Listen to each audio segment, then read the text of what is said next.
Hey there, creepy peeps, and welcome to another, what should I call these? Indie horror review? I don't know if anybody has a clever name for my indie horror movie reviews. Let me know in the comment section. I don't have a clever name for everything. Like, my new movie reviews are just new movie reviews. I don't know. If somebody's got a clever name, let me know in the comment section. Zachary, hook me up with another name.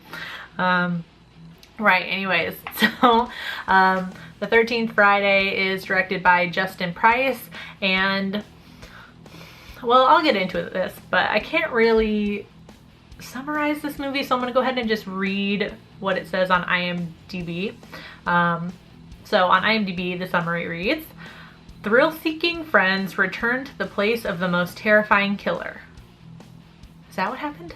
So the 13th Friday obviously is an indie horror movie. I received a screener for it. Got sent to me via email, so that's how I saw it. And shit, I should have had the release date handy. I think it's October 10th. It'll be correct in the description box. I want to say either the 2nd or the 10th. I don't know if either of those are right, but I'm pretty sure it's one of those. But it'll be in the description box when it'll be available on video on demand services if you want to check it out. Right, so let's go ahead and get into what I didn't like about the 13th Friday.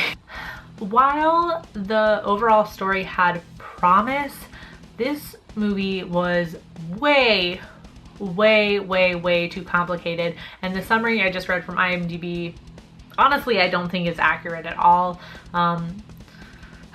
I'll try to keep it short, but basically what happens is there's like a group of friends and they're at this house which is cursed. If you enter it, a spirit or entity or something latches itself to you or something. But basically they go in the house and they're told that for the next 13 months they have to sacrifice one person each month, otherwise the spirit is gonna come and kill them all. So there's a super quick montage of them killing some of the people, and then randomly they get access to this lair where these demons that kind of look like the putty people from Mighty Morphin Power Rangers come out and help them kill people. And then one of the people who kind of ends up being the main character, Allison, starts to feel guilty over what the group is doing, and then the group decides that she's gonna be the 13th and final sacrifice. And yeah, it's oh god, it's so complicated. I feel like the story had promise. I think if they had focused more on the group like deliberating, you know, whether they were actually, I think it would have been more interesting to see if the group kind of like fought over whether they were actually going to kill people and kind of that decision making process, and then and then them killing the victims and kind of like the toll it takes on them. I felt that would have been more interesting, and they really just rushed through that part, which to me was the most interesting thing, and start to kind of focus on Allison's guilt. But I don't know, it's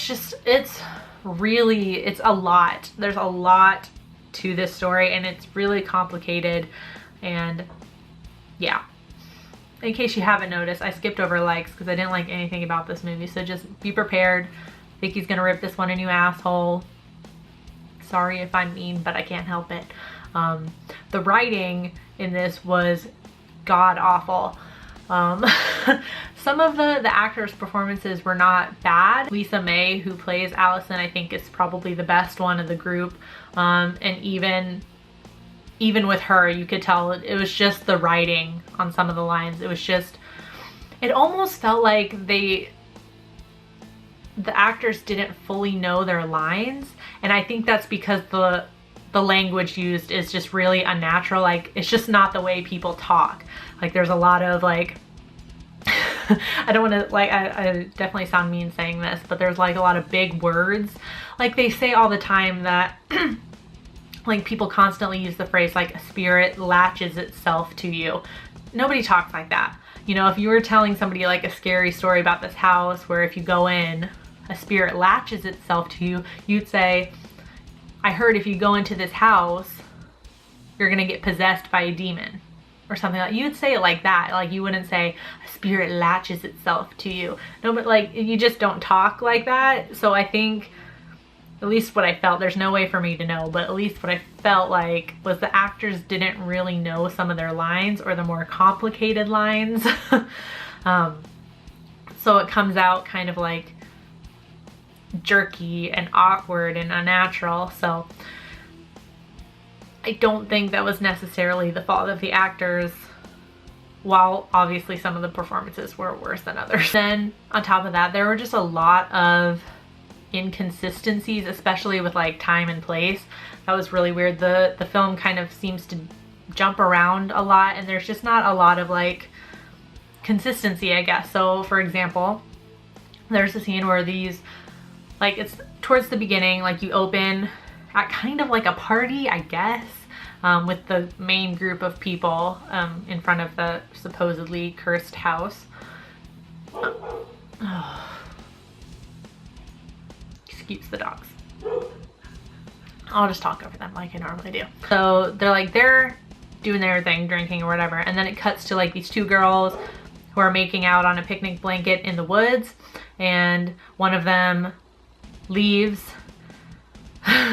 and then it randomly cuts to her in the house, and you can kind of put together that she has entered like the cursed house, but there's no, normally there would be some sort of shot of her walking up to the house maybe, so you have that, you know, spatially you know where you are, and they don't even show where the girls are in relation to the party, if they're part of the party and like went off to go make out or something, or and it's stuff that would have been as easy as cutting to like a shot of the girls, and in the background you see the other people or the house in the distance. You kind of are aware where they are in relation to everybody else.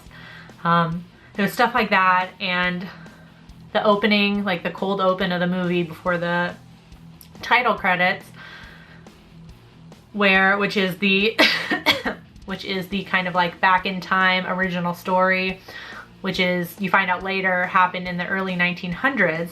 And you can tell obviously it's a different time by the way this mother and daughter are dressed, but there's just like a lot of inconsistencies. Like, I'm totally nitpicking, but the girl has braces.